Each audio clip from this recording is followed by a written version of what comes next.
มาตากล้องมานี่จะพาดูอะไรตากล้องมาเนี่ยวันนี้ก็เข้ามาดูไล่ก็วันนี้วันที่30แล้วก็ฝนตกก็มาเช้าก็พอลินพรมพอดินได้หลายลืมไปก็ใกล้วันเหลือยใกล้วันเหลือยเดี๋ยวดูไหมพอได้เหลือยมาดูจุดที่พามาส่อง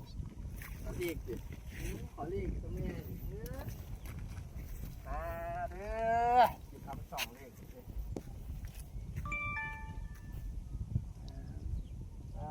ถูกนี่ลูกครับไหว้เจ้าแม่เกศรเจ้าแม่ปามณีเจ้าแม่สร้อยเพชรเด้อจ้ะลูกหลานก็ขอโชคขอลาภเป็นเด้อ2เลขก็ขอให้ขึ้นด้วยครับเด้อทำอะไรผิดพลาดประการใดไปก็ขอโทษขออภัยครับมาที่ผาส่อง